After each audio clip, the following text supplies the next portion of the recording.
శ్రీకాకుళం జిల్లా అరసవల్లిలో శ్రీ సూర్యనారాయణ స్వామి రథసప్తమి వేడుకలు అంగరంగ వైభవంగా ప్రారంభమయ్యాయి. అర్ధరాత్రి నుంచి జరిగే అంకురార్పణ మహోత్సవాన్ని వీక్షించేందుకు లక్షల సంఖ్యలో భక్తులు తరలివచ్చారు. మూల విరాట్కు క్షీరాభిషేక మహోత్సవాన్ని శారదా పీఠాధిపతి స్వరూపానందేంద్ర సరస్వతి స్వామీజీ చేతుల మీదుగా ప్రారంభించారు.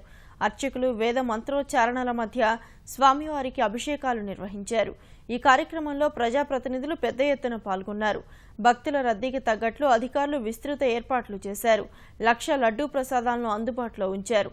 20 టన్నుల పులిహోర తయారు చేయించారు.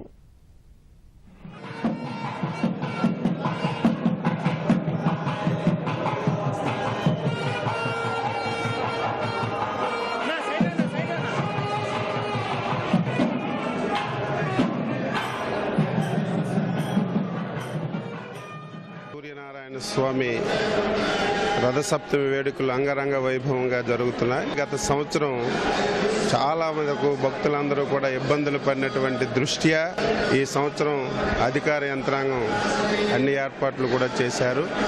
భక్తులందరూ కూడా స్వహృదయంతో అర్థం చేసుకొని ఈరోజు వచ్చిన ప్రతి భక్తుడు సూర్యనారాయణ స్వామిని దర్శించుకొని పునీతలు కావాలని చెప్పి కోరుతున్నాం. చాలా చక్కగా వేడుకలు కూడా అన్ని జరుగుతున్నాయి. గత ఎన్నో సంవత్సరాలుగా అరసవల్లిలో ఉన్నటువంటి ఈ దేవాలయాన్ని తాలూకా ప్రతిష్ట ప్రాధాన్యత చాలా పెరిగింది. లక్షలాది మంది భక్తులు ప్రపంచ నలుమూలల నుంచి కూడా ఇక్కడికి సందర్శించి సూర్యనారాయణ దేవుడి తాలూకి ఆశీస్సులు పొందడానికి అందరూ కూడా రావడం జరుగుతుంది. అన్ని శాఖల సమన్వయంతో ఈ కార్యక్రమం చాలా చక్కగా జరుగుతోంది. దీనికి సహకరించిన ప్రతి ఒక్కరికి మనం కృతజ్ఞత తెలియజేస్తున్నాం. చాలా ప్రశాంతంగా చాలా బాగా దర్శనం అవుతుంది. ఏర్పాట్లు కూడా చాలా బాగా చేశారు. గుడిలో లోపల అన్ని విధాలు బాగున్నాయండి సార్. బాగుందండి, చాలా బాగుంది దర్శనం. చాలా హ్యాపీగా ఉంది, బాగుందండి. ఈ సంవత్సరం చాలా బాగుందండి. ఏర్పాట్లు అయినా చాలా బాగున్నాయండి. ప్రతి సంవత్సరం వస్తాం. ప్రతి సంవత్సరం ఈసారి ఆర్గనైజేషన్ చాలా బాగుంది, ఆర్గనైజ్ చేశారు.